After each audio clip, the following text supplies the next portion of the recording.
So I want to start the conversation by asking, what is the new human exactly, and how would you define it? It is a very general understanding. At first, of course, it could mean a lot of things. But we would say that the new human is a compassionate being with awakening capabilities, and that's quite a encompassing definition for now, but we can unpack that in our conversation today. If we look at what would then be the old human, in relation to which the new human is emerging, we could say, well, we evolved from people on the savannah to living in tribes, becoming more. We were hunter-gatherers. We gathered around the campfire, had conversations as well.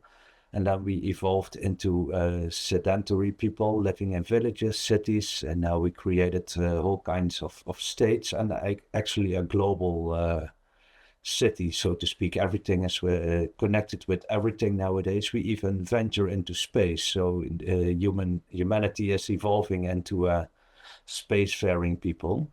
But what then is the new human? It requires that we look beyond our mere evolutionary steps here on the planet, and we evolve into more cosmological thinking beings. So you could say that's where our awakening capabilities are going to.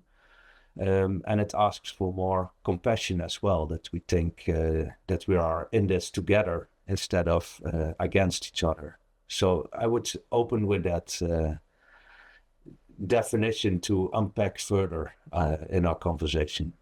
What I would add is, first, we almost need to look at how we define human before we even go into the new human and look at the old human. And when I think of human, I think of human as an embodied relational being whose dignity and sanctity are inherent, meaning that they're not derived from intelligence or productivity or technology.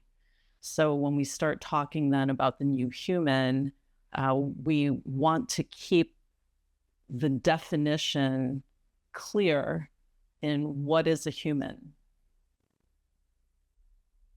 And how do we make the distinction between what is a human and what is a new human?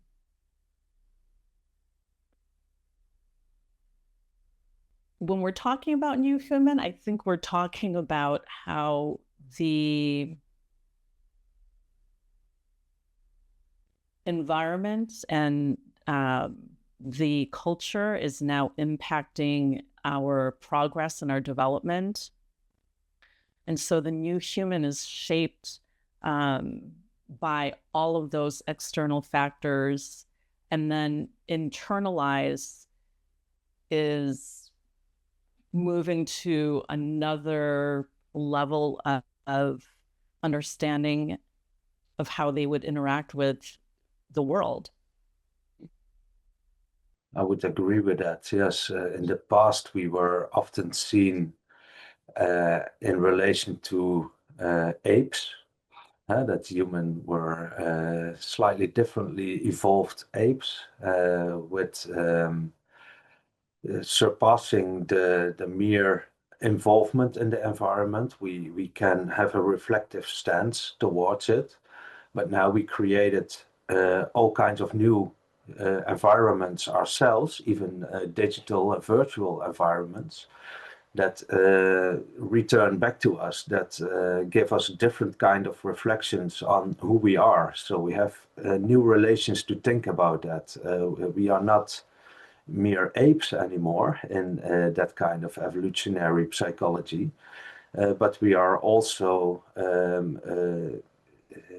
kind of virtual beings to which we have to relate ourselves. So there are a lot of things shifting and moving in our understanding. If we are pure natural beings, or do we have to become more technologically evolved beings? And that's a discussion we will open as well, because we're on a crossroads like that. There are people who say, no, we have to move back to that more natural understanding on the one hand, and there's this movement that says, no, we have to become more technologically advanced and maybe even become more like hybrids with machines and things like that. So to get clarity on what it means to be human in this day and age, we have to unpack these kind of thoughts and relations.